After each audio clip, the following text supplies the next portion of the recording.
ئەگەر تەماشای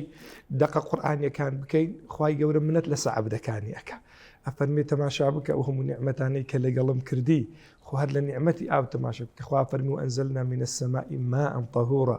ئەو ئاوەی کەوا لە بۆم نازلکردین هەتا خۆتانی پێخاوین بکەن و هەتاوەکو ژیانتانی پێخاوین بکەن تەسەوڕ بکە لەو شوێنانە و لەو دەوڵەتانەی کە ئاو نییە هەنجی ئەزانی بۆی کەوا قەدری ئاوێ چەندە لێ ئەگەر بێت و تەماشای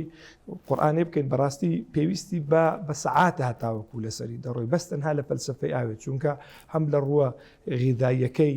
لە ئیسیفادەکەی کە جەنابی کاک دکتۆری دوای ئاماژە پێەکە و هەم لە ڕووە پێکهاتەکەی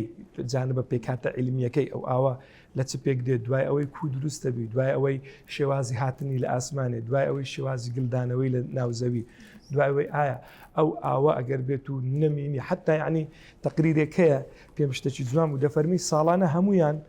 جەنابی دکتۆری ئەڵێ یەک مستەوای بارانە باری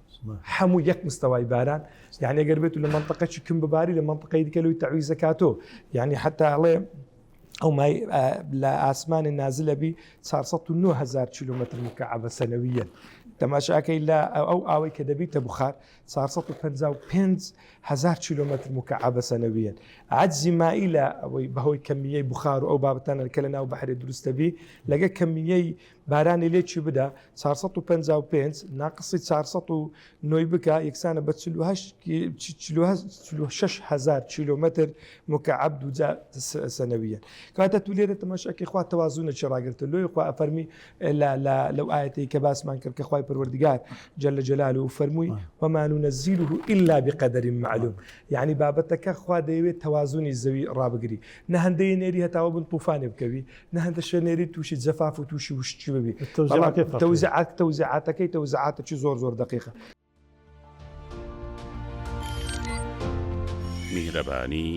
دڵسۆزی و لێزانی